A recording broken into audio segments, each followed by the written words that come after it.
So our agenda for today is get started on the Word Project 2. If you've already started it, well, this will just be a review of what you've done so far. I'm pretty sure you're familiar with MLA documentation, so that should all be pretty quick. But making sure you know how to modify the style, that allows you to actually assign certain settings to a style. And this is where it's especially nice to not have your student profile, because the things that you mess with and save them to default settings will be forever remembered for your login. That's what we call attached to your login profile. So now that you have your personal profile, any changes you make to Word settings will stay and can't be reset by somebody else logging in unless you give them the password and your login, or leave yourself logged in and they mess it up without knowing it.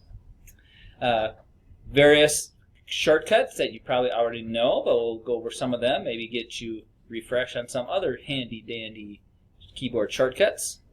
Various paragraph settings, and then some research paper things like citations, footnotes, bibliographic sources that will be automatically generated in Word. You don't have to keep index cards. You can actually create a list of your sources and have them easily inserted with proper placeholders. So, a lot of review, extra things in the reference tab. Let's get started. So, start up Word. Again, a completely blank project, and we'll be adding text to it. Not giving you a lot of work having to type in things, but I was pretty amazed at your typing speed skills when I was reviewing that homework. I tried as hard as I could. I couldn't get past 55. Well, I was up around 59. I could not even touch 60 words per minute. And you guys, what, 70? My son is at 80. I don't know how you do it. So type in Word, start a blank document. Remember, this is in memory right now.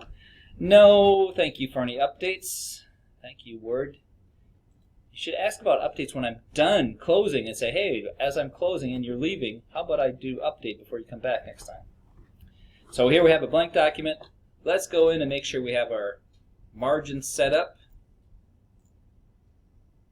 We can always adjust our margins later, so it's not like a huge thing, but it's good to do to get things in order here. What we're going to create is something that looks like this. You're going to be creating a research paper with a nice looking MLA-style heading. For tech reports, technical stuff, I hate MLA. I like the abstract type format that looks more like a professional title page. And it kind of bugs me that you're teaching in college a style of writing that out in the world of good writing, no one uses MLA. They use a centered title and a centered author. This is go back to me. This feels like I'm going back to the dark ages. But people still use MLA for a lot of papers. I'm going to be doing a 3-page document, so not a ton of typing. And before we get started, let's make sure that we have our print layout. Let's see here. We've got print layout. Yep, and that would be, there's our read mode, print layout, web layout. Those are options, but we're going to be working in print layout mode.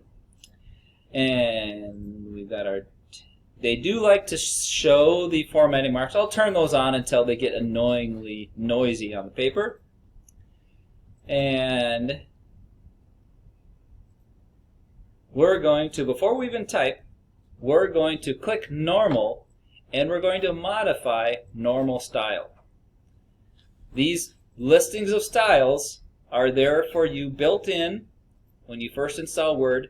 You can actually modify what normal is. So I can right click and modify normal. The reason I'm going to do that is because we don't want the styles that are given to us by default in Microsoft Word. We're going to change the default font for our document, or the font assigned to the normal style, from Calibri to Times New Roman. If you don't show it there, go down into the T's and change it to Times New Roman. I do not like Times New Roman myself. I like the sans serif fonts, but they would like to follow anyone's particular style of writing. Nice thing about documents like this, we can change our font globally, even if we given a paper that we don't like the font. So we'll go with Times New Roman, knowing we can always change it back. And let's see, the default size is going to be 12. Make sure I got it right. Yeah, I'm going to update the size of normal to be 12. And by default, we're only changing what normal is in this document. If you decided from now on in all your documents, you could choose to select any documents from now on will remember this normal style. I'd recommend going with the defaults or leaving it at the initial settings to not confuse yourself.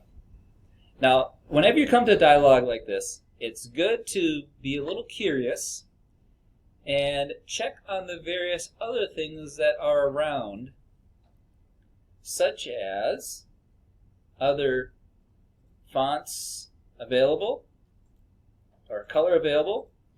This little format, you see that teeny weeny little arrow, that means there's something else under there that lets you modify other things in normal, but apparently they're grayed out. I can't modify them from here. But lots of other things, whenever you see a tiny little arrow, and the pull downs shows you the other options there. We could even change the name, I believe, but we're not going to change it. So I click OK, and now normal becomes Times New Roman, and that will be the standard text for my paper. And we're also going to adjust the line spacing, and then we'll apply it again to normal. So how do we change our line spacing? Let's go to where's our line spacing? Right here. Here's our line spacing. I'm going to change our line spacing to 2. Now we're still in normal, but we made an additional change of line spacing for normal. Well, and we're also going to remove the space after paragraphs.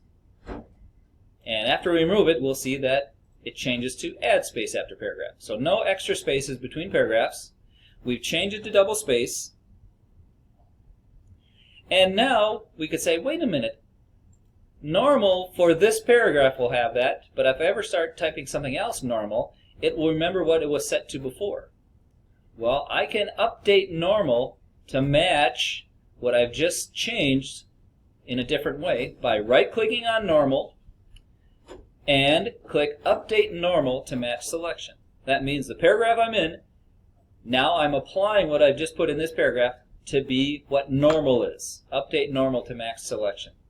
So let's see, if I click on normal and do modify, I should see somewhere, do I see that the line spacing is now double spaced and there are no spaces after paragraphs. So I have just modified what normal is by modifying the paragraph and then saying, okay, update normal to match what I just did. So a nice, another way to do that, to update normal. So if you have a paragraph, you say, normal should be just like what this text looks like. You just right-click, update normal, and now normal takes on that characteristics. All right, now we're ready to insert a header. Now there's, again, multiple ways to do a header. My favorite way is just to double-click up in the header region, and you're in the header. And then I can double-click back in the normal text. But there is also a way you can go to the Insert ribbon and click Header there. And if you want a blank header, guess what it does? It puts you right in the header with a little placeholder, just as though I had double-clicked there. So I like the double-click because it just seems more natural. But it's something that maybe people don't realize, and so they have that Insert button there. And in the header, we're going to put, replacing that placeholder with, we're going to make it right-aligned, I believe. So we're going to right-align this header before we start typing. Now let's see here. I'm here in the typing area. I can go to the Home tab and right-align this page.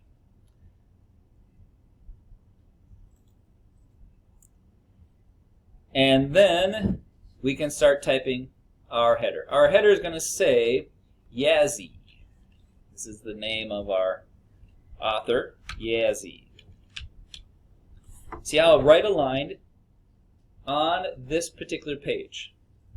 And we would also like to put in page numbers, because this interpretation of MLA requires the name and then a page number. So I hit a space, and now to insert a page number, again there's multiple ways. Let's see if a right click does anything. Right click. No, I don't see page number there. But I can go into insert, and page number, I think is over here. It is, page number right here. Insert page number. And now I can put it where I am right now with the cursor, and then that puts a page number right where I have the cursor. And current position, page number. Now for some reason I've spaced to the left before I did that, so I'm going to make sure there's a space between the name and the page number. Remains right aligned, and as I add new pages, that will automatically take a new number. Now there are ways to see the actual code in there of what's getting it to put in a page number, but you don't have to worry about that. There's actually a special code in there telling Word, when you get to here, check what page you're on for what goes here. Now to get out of the header, I can go to the design and say close header, or double click back in normal text area and I'm back out of the header. To me, that's the most natural. Double click to be in the header, double click to get out of the header. But you can always close the header with the close header and footer button, and it takes you back. Alright, now we're ready to put in some text. We're going to put in information about, well, basically we're doing our MLA style header that I don't like so much, but for this paper we'll do it. Nina Yazzie. Our author, let me zoom in a little bit for you. And Mr. Slabovnik. See how it's following the double spaced of normal. And English 101. And October 6, 2021. Zoom out to see how it looks on the page. Lovely MLA. Times New Roman. Everything is normal. I can always go back and change font as much as I want, but when I start something new that's normal, it will have what the settings are for normal. And another thing, I don't know if a lot of people know that if you set any paragraph style and you hit enter, the next paragraph remembers the style you're at. Just like if you start a bold font and you keep typing, it'll stay bold. Same thing happens with paragraph. If you set something special about a paragraph and hit enter to do a new paragraph, it will remember what the settings that you just made, like a color of the text or the spacing. It'll remember it as you go. Now we're ready to put in some text content, and it's the heading of this first section is the health concerns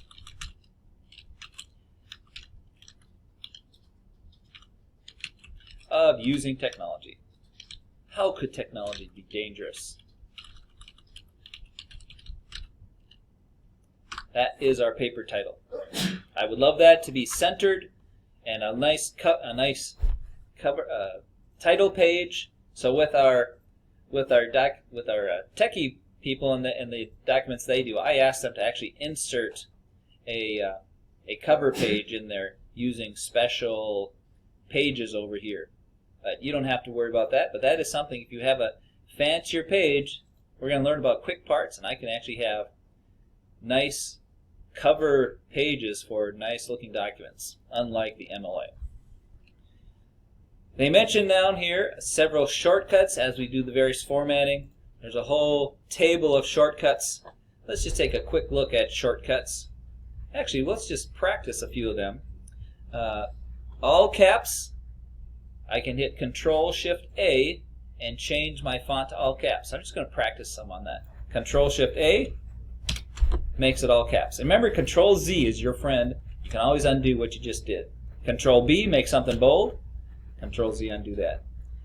Two of my favorite, Control-Shift greater than and Control-Shift less than, lets you visualize your change in font rather than go choosing the sides and then letting go to see what it actually does. And then Control-C to go back where it was.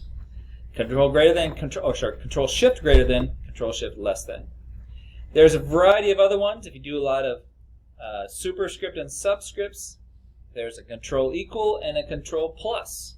We'll make something superscript or subscripts. Control equal, those are subscripts, Control, and then a Control-Z undo, and Control-Shift plus makes that superscript. And then back, undo. There's tables of shortcuts. And don't forget, while I just remember, the Schoology word quizzes. Remember, there are quizzes on each chapter now. Over there in Schoology. Remember, they're right over here under. I'll go full screen here. They're over here underneath. Quizzes, midterm, final. I've updated the dates to show they'll show up in your Schoology calendar. E-quiz word module 1. Remember, those are open book, open notes. Take them multiple times just to review the content of the book that we haven't covered in class. You can even work on it together with friends just to prove you went over some questions dealing with the extra text in the book. They came with the textbook, just something, a little study aid to help you understand the word a little better. Don't forget about those e-quizzes. Okay. Required. What's that? Are those required? Well, they're part of the grade. Sorry. Okay. Yeah. They're not a huge part of the grade. I think I made them like 10 or 15%. So you will improve your grade on those. And let's then get back to Word here. So we're in Word. And what are we going to do next? What happened to my textbook? I lost my textbook. There it is. Okay, so now we're going to come back and do some text. And, oh, I forgot. This was supposed to be centered. I forgot to center that. Now that I'm here, how can I center it? There is a shortcut for that. Control-C we can't use because Control-Copy is Control-C. So they use the next letter. Control-E lets you center a paragraph. And since I had already entered and started a new paragraph, it remembered left align. But suppose there were Control-E centered, Control-L left aligns it. Remember though, you don't have to remember those shortcut keys. On the Home tab, you have all those wonderful little left-right centers. Text alignment. You don't have to remember the shortcuts. And if you don't remember the shortcut, remember hovering over these icons. If there is a shortcut associated with it, it will usually show you, like Control-L, Control-E. So nice little helps. Just hover over for a minute and it'll show you what the shortcut key is for many useful things. All right, now we have some content to type. And I haven't missed anything else. Yeah, I think we're ready to enter some content. We'll worry about first line indents. Oh, yes, we're going to do first line indent before we start typing. There's multiple ways to do first line indent. Remember, if we change this paragraph, it will remember it for the rest of the paragraphs that we start after this one. Now, a couple ways. We're going to have a first line indent at the beginning of the paragraph. I say the most user-friendly way, come up here and grab this little marker right there. That's the first line indent. If you hover over it, gives you a little hint. Click and drag that to the half-inch mark. And now I have first line indent set up for every paragraph. Now, just to show you that there's another way to do this, I can go to the paragraph settings, and here in the first line indentation, see how that got set to half an inch. If I change that down to 0 and I click OK, that little marker jumps back to half an inch. So this is most user friendly, but if you want to know any details, this special dialog right here takes you to all the nitty-gritty details. If you don't remember to drag that little guy, this gives you all the extra things, and sometimes many of these things are not on the ribbon, because the ribbon wasn't around until was 2010 or so. This was the way they got back to all those settings, and they didn't throw it away because they couldn't fit everything on the ribbon. And remember those extra buttons around? Here's a nice little extra button to know about. I can actually mess with tabs and leaders on tabs down in that little setting. So that little guy right there, see, each section often has that extra take me to the details dialogue. But if it's only the first line indent, click on the paragraph and I can drag that. And it will remember it from paragraphs going forward. See how if I click on this one, the line indent goes back? That's because this paragraph hadn't had it set for that. And now, in this paragraph, I do. Now I think we're ready to bring in some text. And here comes the dangers of technology. The widespread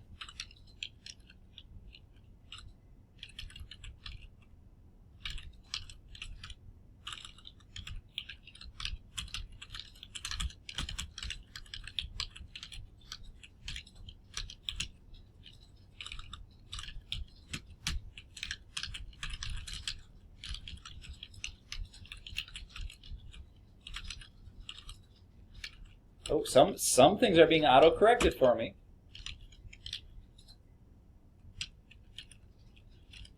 The repetitive strain injury.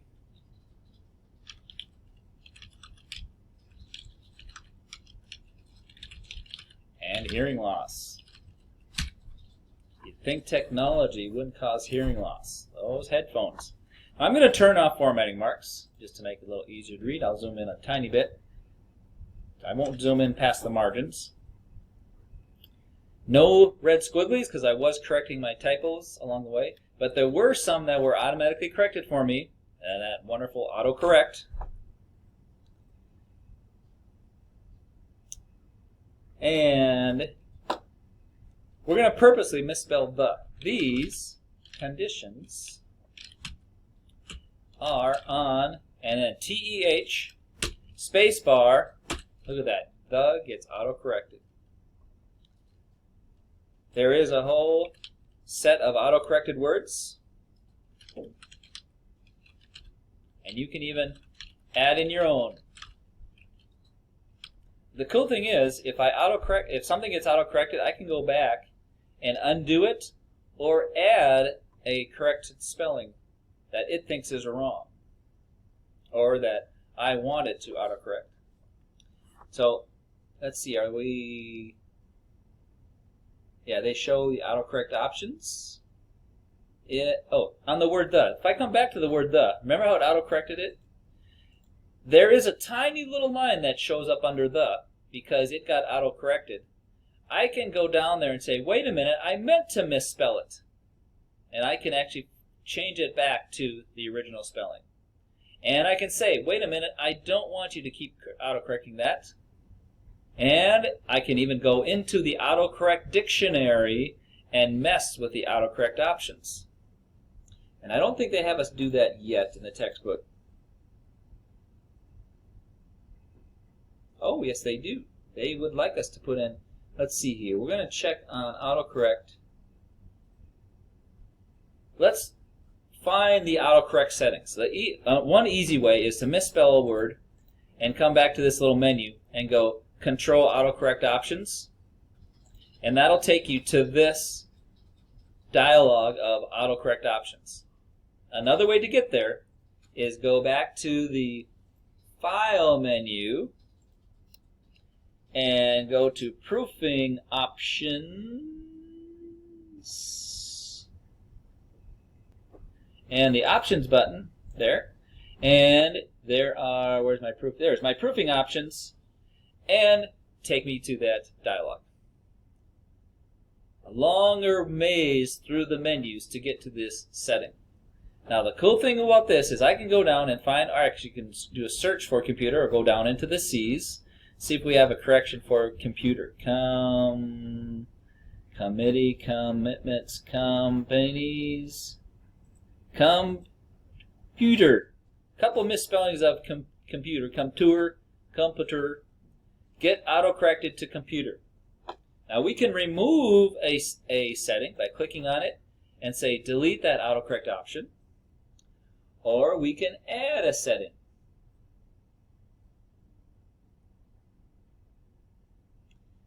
And let's see what we're going to add. We can add an autocorrect for,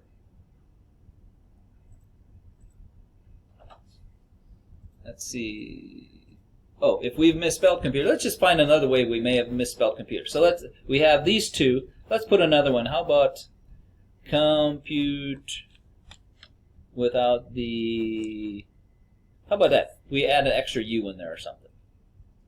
I can autocorrect that because I find myself fat fingering that all the time. I can click add. There's no other word close to that it will be annoyingly correcting other words. I can add an autocorrect entry. So if you commonly misspell a word, go ahead and add it to your autocorrect entry.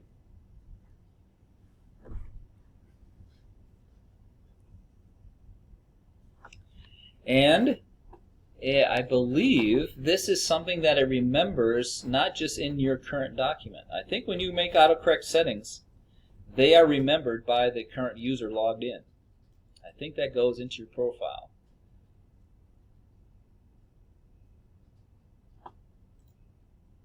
So, if you find certain words that you didn't want to be being corrected on you, remember the ways. I think the easiest ways is if you have a word that got corrected, just hover over it and go down to that Control Autocorrect Options. It doesn't take you to the word you were on. That would have been nice. But you can then scroll down to the word that got autocorrected. Te gets autocorrected to the. There it is. If I don't want it doing that to me, I can delete it, or I can tell it here in the option, stop automatically correcting. I don't think that deletes it from your dictionary, but it might just stop doing it for this document. I'm curious. I'm going to say stop automatically correcting it and see if it removed it from my autocorrect options. Go down to the T's.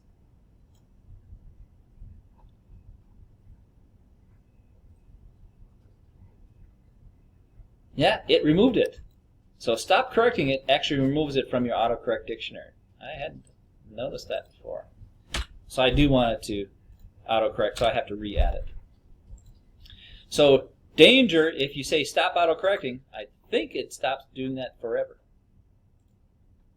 And I can redo the autocorrect.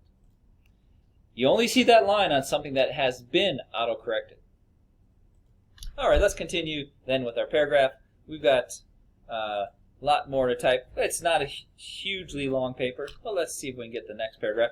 Notice this paragraph remembers the setting. I hit enter. It is a new paragraph. It remembers that first line indent. It isn't part of normal though. And let's put in the rest of it. Repetitive. Brain.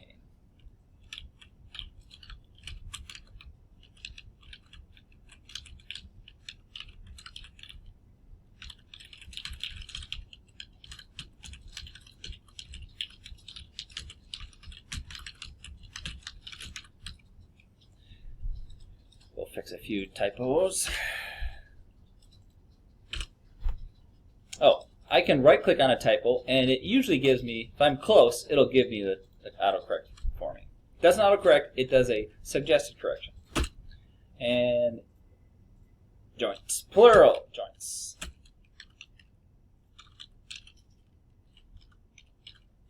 Fat finger all right.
And let's go fix some typos. Right click, see if it figured it out. Oh, give me a couple options of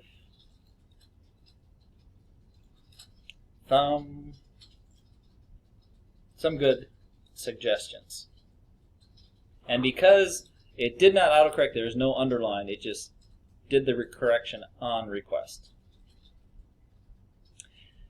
And remember, even though you have autocorrect, check it yourself, because you could have correctly spelled words that are the wrong word. There's a whole document somewhere with about every word, if not every word, it misspelled, but it passed the spell checker because they were a dictionary word but the wrong word for the sentence. All right, now I think we're getting ready to do a researchy thing.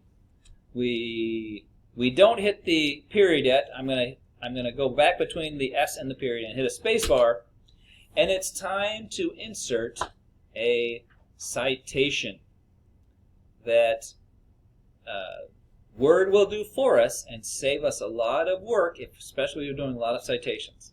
But before I do anything having to do with references, I want to make sure that my document knows what reference style I want to be using. Here are the choices offered by Microsoft in their list of supported referencing styles. APA all the way to Turabian. And there is Microsoft's version of MLA. I know you may have teachers that demand MLA and they say, wait a minute, Microsoft didn't have that same format. MLA is not clearly defined with some details. It's like MLA with variation.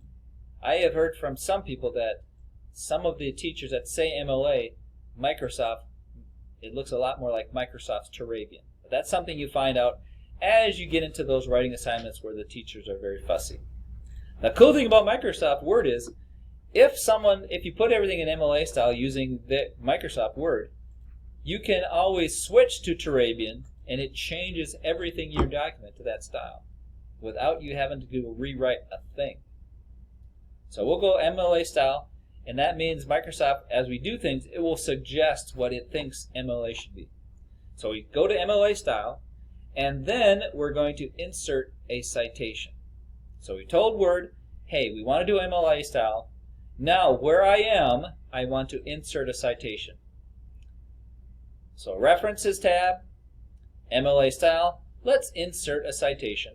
I click, and we're going to just add a plate. We're going to add a new source.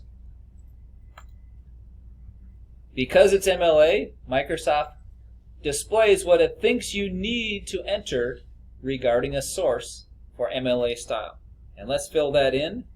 And we're typing the author's name is Zhao, Shen. Z-H-A-O, Shen.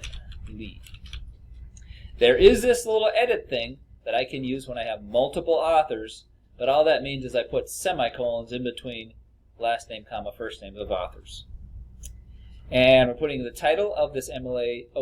Make sure our source is, make sure this is article in a periodical, not journal. Because articles and periodicals, it may have a slightly different list of suggested items. I forgot to change that to article and periodical. Author, everyone needs an author. But see how if it were a journal article, it doesn't expect some of the settings to be there as much as I would in a periodical, the day, pages, and the type of article.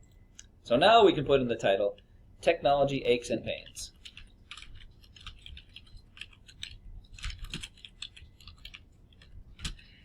This is not doing spell checking when you're inside of here. So it's up to you to do the spell checking. The periodical title is Monthly Medical and Review.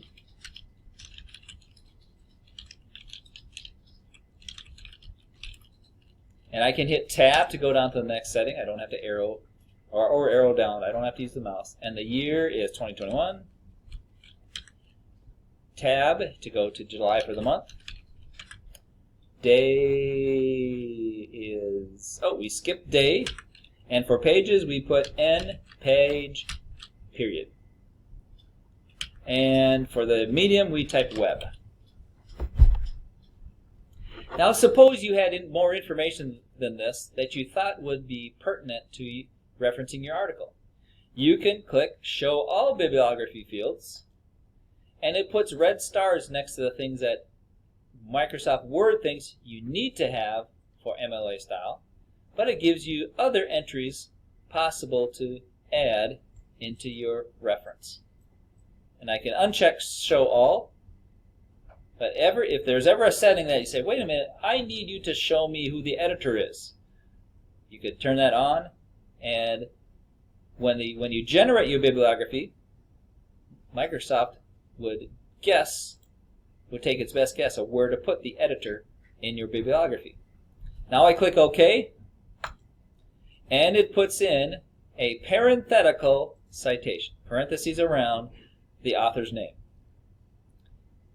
Later on, we can use Microsoft Word to automatically generate a bibliography at the end of our paper. That's what we're preparing for. Getting all that information in Word so it will generate our bibliography. All right, and I think then I can then I have a period, and I can continue then in my document.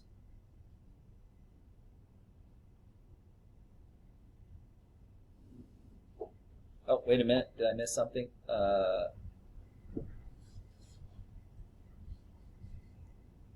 Yes, we have more. Oh, I messed up. There's more to enter here. I missed a page. So to go back and see those things, I hover over it, click on the arrow, edit source, and I do want to view the extra information. I want to put in the year accessed. So I turn on Show All, and let's see if we can find year accessed.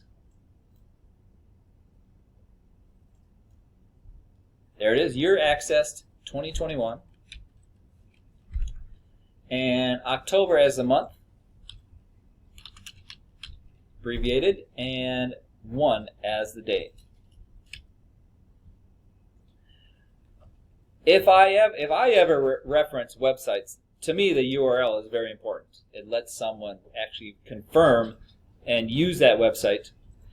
If it is very vital information to your paper, remember websites change, so you can go to a website and actually print that content that you saw or a screenshot and save it into your documentation, because websites have been known, especially if certain incriminating information is found on them, they will erase that, and your report about what the website said will say, wait a minute, you're completely wrong.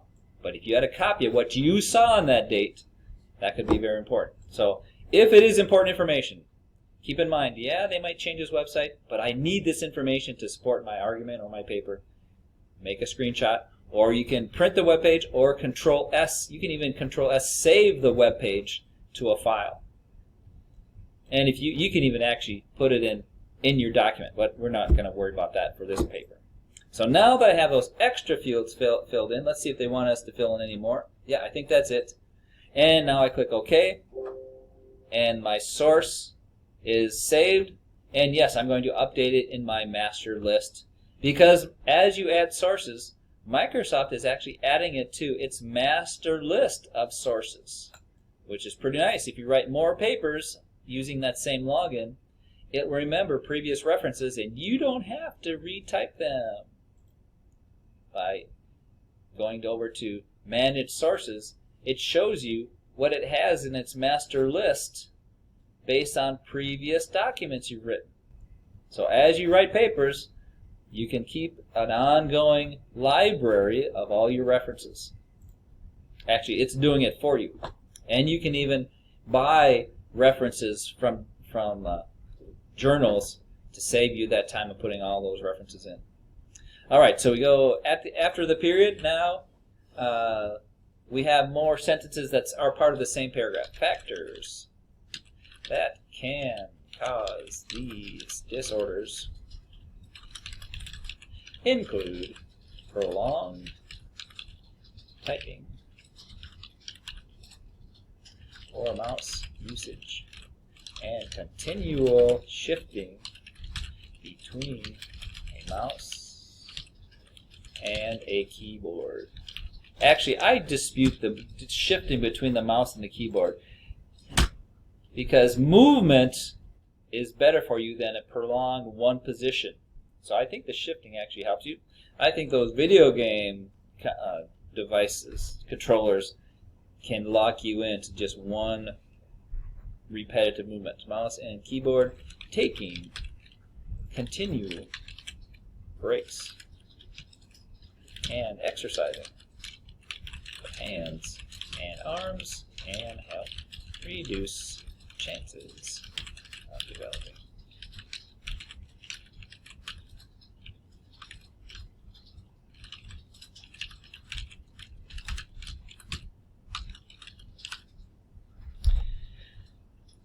Oh, didn't have too many red squigglies on that one, but I was typing a little slower than 55 words per minute. Now, so far, we've done a lot of work. We have not saved our document.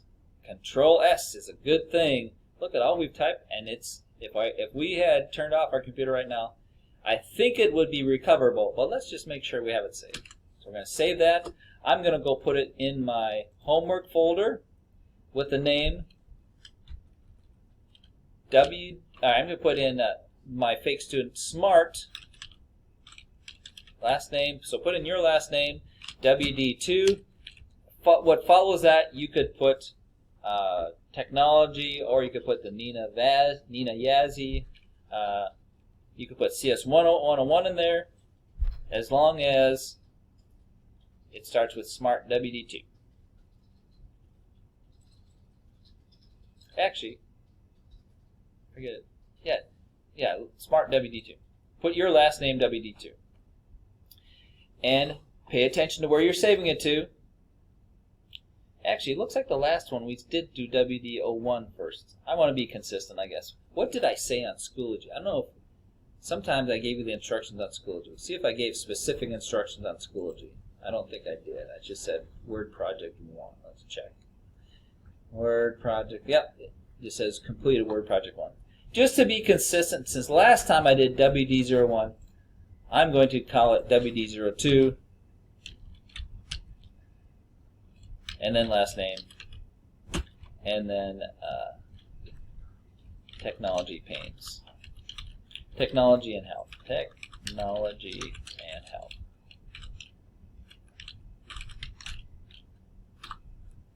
You can always go back and rename them or do a save as. Now a Control S, it won't ask me the file name for the file name.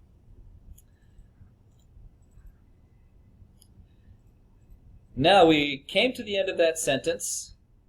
Did we hit a period? Yes, we did do a period. And so we're after the period, and now we're ready to insert a wonderful little footnote, which comes after the period. Remember, footnotes is not the footer. A footnote is, in the references, insert footnote right there on the ribbon. There's where we did citation. And here's where we do footnote. Click footnote, and it pops us down to the bottom of the page after inserting a number up there. Automatically numbered. If you add another footnote, it'll increase the numbering. And in the footnote, we're going to type according to Clark and Nadir, which we're going to reference with a parenthetical reference, tendinitis of the wrist and carpal tunnel syndrome can lead to permanent physical damage if left untreated.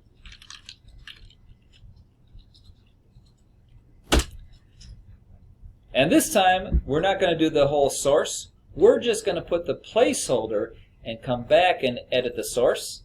So to insert just the placeholder, because we're going to just complete the placeholder next time, I go to Insert Citation, Add New Placeholder. And in the placeholder, I'm going to type in the Clark as the author alphabetically. So put in just Clark and click OK. It puts in a parenthetical reference that I can come back later and manage the source for. We'll do that on Wednesday. So save what you have. I think that's the end of our, yeah, then we put a period. We're at the end of our footnote, and I can come back to my normal text, or Control-S save, and close it. If you want to back up, upload it to Schoology as a first submission, save it to your flash drive, upload to your Google Drive, to your OneDrive. We never know when these computers might crash. I will end the recording.